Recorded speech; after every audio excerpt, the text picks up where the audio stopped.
Assalamualaikum warahmatullahi wabarakatuh. Halo semuanya, ketemu lagi di Arti bersama Nina Fadila Najwa. Hari ini kita pertemuan untuk materi yang kedua, yaitu aspek teknologi ERP, yang mana nanti teman-teman bisa menjelaskan aspek teknologi yang digunakan pada ERP. Adapun subtopik yang akan kita bahas, yang pertama bagaimana proses bisnis perusahaan, kemudian peranan sistem terintegrasi tersebut bagaimana, lalu tentang konsep manufaktur. Nah, ini untuk pretestnya, silakan nanti teman-teman jawab di kolom komentar tentang apa saja modul ERP tersebut, cukup disebutkan ya. Yang kedua, jelaskan minimal 3 pengertian modul ERP, kemudian yang ketiga, software apa yang akan kita gunakan untuk membuat ERP. Silakan dijawab ya. Oke, untuk related teknologi. Nah, di sini kita lihat ya biasanya yang berhubungan dengan ERP itu akan ada tentang business process reengineering. Mungkin teman-teman sudah pernah tahu tentang ini. Kemudian data warehouse, data mining, dan OLAP. Ya, untuk proses bisnis perusahaan. Nah, kita lihat ya sebenarnya sudah Ibu jelaskan di pertemuan sebelumnya, materi sebelumnya ya, tentang area fungsional bisnis. Jadi area fungsional bisnis itu kita bisa sebut dengan divisi ataupun departemen. Ya, yang Ibu gariskan merah ini adalah area fungsional bisnisnya. Nah, masing-masing area fungsional bisnis itu biasanya punya kekhasan ataupun tupoksinya berbeda-beda ya, poin jobnya berbeda-beda. Contohnya di bidang finance and accounting mereka memang khusus untuk berbicara ataupun tentang keuangan saja gitu. Sedangkan untuk sales and marketing dia untuk berhubungan dengan bagaimana pencapaian untuk marketingnya gitu ya dan lain-lain. Ya, tetapi satu departemen dengan departemen yang lain itu pasti akan berkaitan. Nah, kemudian ada fungsi bisnis. Ya, fungsi bisnis itu aktivitas khusus yang Ibu sebutkan tadi ya, yang dilakukan di dalam satu functional area atau operation. Contohnya, ya, di bagian human resource itu kan disebut dengan area fungsional. Itu melaksanakan fungsi bisnis seperti melakukan rekrutmen, memastikan ketersediaan pekerja, untuk proses produksi, ya, proses pemberhentian, dan lain-lain yang berhubungan dengan SDM. Nah, tentu fungsi bisnis ini untuk departemen lainnya itu berbeda. Ya, jadi teman-teman harus tahu ya apa itu area fungsional, berarti itu sama dengan divisi, sedangkan yang fungsi bisnis itu berhubungan dengan aktivitas yang khusus dilakukan oleh departemen tersebut. Selanjutnya proses bisnis. Nah, proses bisnis, nah ini juga berbeda dengan yang tadi. Proses bisnis itu aktivitas khususnya tadi itu kita jabarkan. Ya, jadi ada area fungsional, divisi, ya ada divisi tadi itu punya fungsi bisnis, aktivitas-aktivitas khusus. Dia ada banyak aktivitas misalnya. Jadi aktivitas-aktivitas khusus tadi kita jabarkan prosesnya bagaimana, kemudian kita kumpulkan. Nah, itu yang disebut dengan proses bisnis. Ya, jadi nanti proses bisnis ini dia akan menghasilkan luaran, bisa berupa laporan atau peramalan atau forecast ya, bisa berupa hal-hal yang berharga untuk pelanggan. Ya, kemudian ada aktivitas itu supaya mudah kita cerna ataupun mudah kita analisa, kita bisa menggunakan berbagai macam tools seperti BPMN atau cross functional flowchart atau juga bisa pakai UML. Ya, jadi masukan itu bisa berupa bentuk orang, material, peralatan, uang dan lain-lain. Oke. Nah, sekarang teman-teman silakan latihan, nanti silakan ini di post ya. Latihan untuk membuat cross-functional flowchart untuk proses berikut ini. Jadi, Bu contohkan di sini ada inputan yang berupa detail baju yang dibeli, transaksi pembayarannya bagaimana, dan penyelesaian prosesnya bagaimana. Area fungsional yang terlibat di sini Ibu sebutkan ada marketing and sales, finance, and SCM. Nah, untuk di marketing and sales itu proses yang mereka lakukan ya ataupun fungsi bisnisnya adalah untuk melakukan penerimaan order. Sedangkan di finance itu untuk pencatatan transaksinya untuk terbit invoice. Lalu di SCM itu untuk delivery order. Sehingga masing-masing ini dia punya output. Nah, kalau di marketing and sales proses akhirnya adalah menyediakan baju yang diminta. Di finance accounting mendapatkan uang cash ataupun transferan ya. Kemudian yang di SCM pelanggannya menerima bajunya. Ya. Nah, ini yang Ibu sebutkan tadi. Jadi fungsi bisnis itu aktivitasnya sesuai dengan area fungsionalnya saja.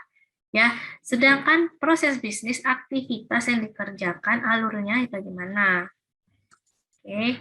Nah, itu tugasnya. Ya, silakan ini nanti di pause terus teman-teman kerjakan. Ya, dipandu oleh Bu Nesa dan Bu Heltia. Oke. Nah, ini untuk proses bisnis di modul-modul ERP kita akan mengingat kembali fungsi masing-masingnya. Yang pertama ada marketing and sales, kita bisa lihat ya departemen-departemen yang terlibat itu yang ada di bulatan-bulatan ini. Jadi kalau di marketing and sales itu ada di tengah, mereka ini pasti akan berhubungan dengan human resource, berhubungan dengan customer, berhubungan dengan SCM, dan berhubungan dengan accounting and finance. Ya, apa kegiatannya? Misalnya marketing and sales ini berhubungan dengan legal requirement and job information, jadi untuk rekrutmen atau memberikan kebutuhan personel yang akan digunakan oleh marketing and sales seperti kriteria-kriteria yang bisa masuk ke departemen tersebut. Ya, kemudian kalau di accounting finance itu pasti berhubungan datanya terkait sales order ya ataupun cost atau profit analysis. Jadi misalnya di sales dan marketing mereka dalam bulan ini itu pelanggan yang bisa mereka rekrut itu ada 100 orang. Ya, berapa cost yang dikeluarkan atau berapa cost yang didapatkan itu berhubungan dengan accounting. Kalau SCM dia akan berhubungan dengan sales ordernya. Ya kan sales penjualannya. Jadi bagaimana ketersediaan barang itu yang mereka butuhkan apa, termasuknya di marketing. Marketing itu dia bisa melakukan forecast ya, peramalan kira-kira produk mana yang paling disukai, produk mana yang paling banyak dibeli orang.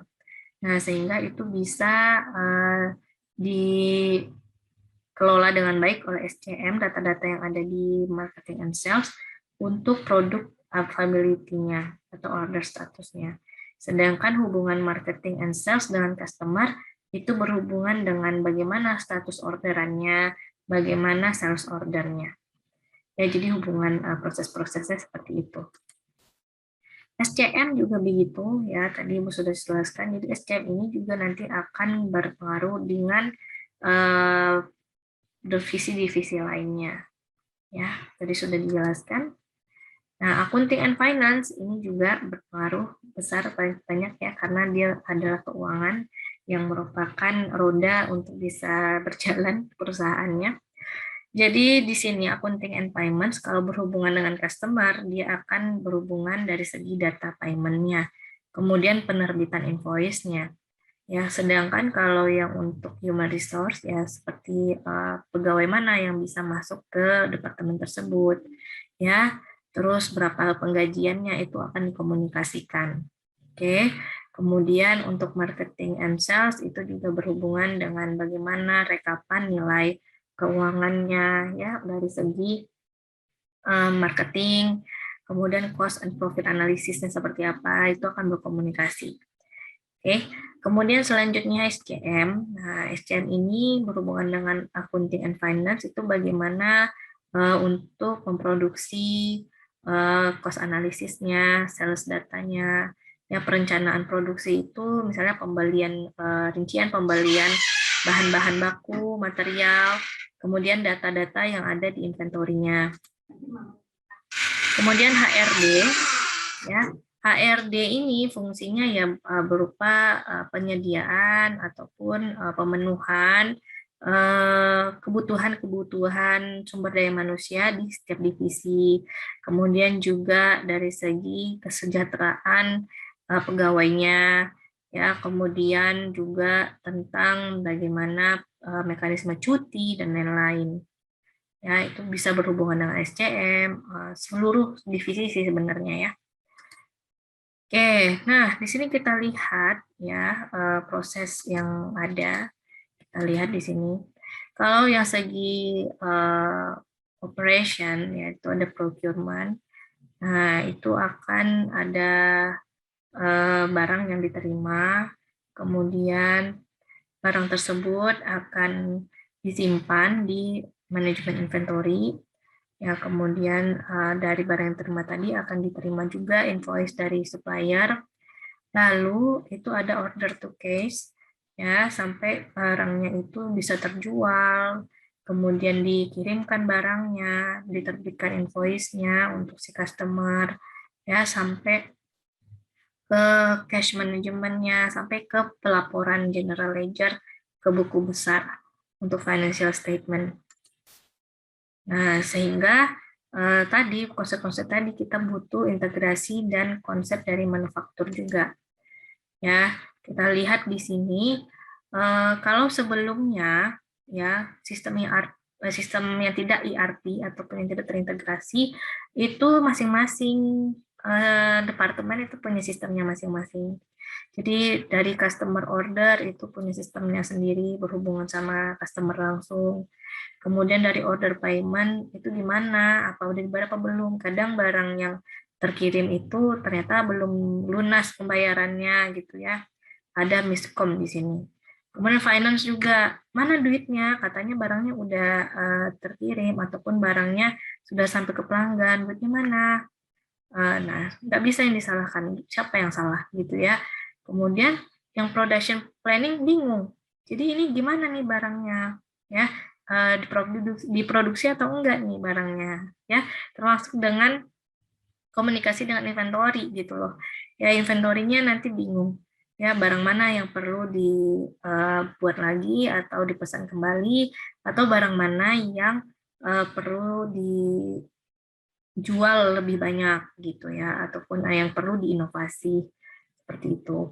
Sedangkan dengan adanya SAP Business One, itu kalau kita pakai SAP atau pakai ERP ya, itu semuanya terintegrasi, mulai dari segi eksekutif dia tahu nih status barang si pegawai-pegawainya tadi pekerjaannya bagaimana, ya terus status barang si customer itu bagaimana, eksekutif bisa lihat juga gitu karena datanya terintegrasi, tetapi untuk fungsi-fungsi bisnisnya itu sudah disesuaikan di masing-masing departemen ya.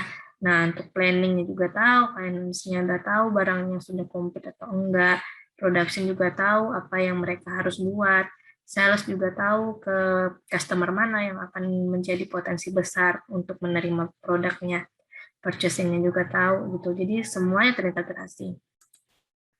Nah, contoh implementasinya di sini Bu kasih contoh PT Indofood. Ya, siapa yang tidak tahu ya, anak-anak kos pasti tahu nih ya Indomie ya, atau mie instan terbesar di dunia lah kalau kita bisa bilang, dengan punya 14 pabrik, nah termasuk di Indonesia sendiri, perusahaan ini bisa kita sebut dengan ERP ya, enterprise ya, karena dia juga selain di dalam negeri dia juga ada di luar negeri operasi perusahaannya, ada di Cina, ada di Nigeria. Terus dalam setahunnya mereka menjual 8 miliar paket mie instan, banyak ya. Nah, di samping mie instan, PT Indofood ini juga punya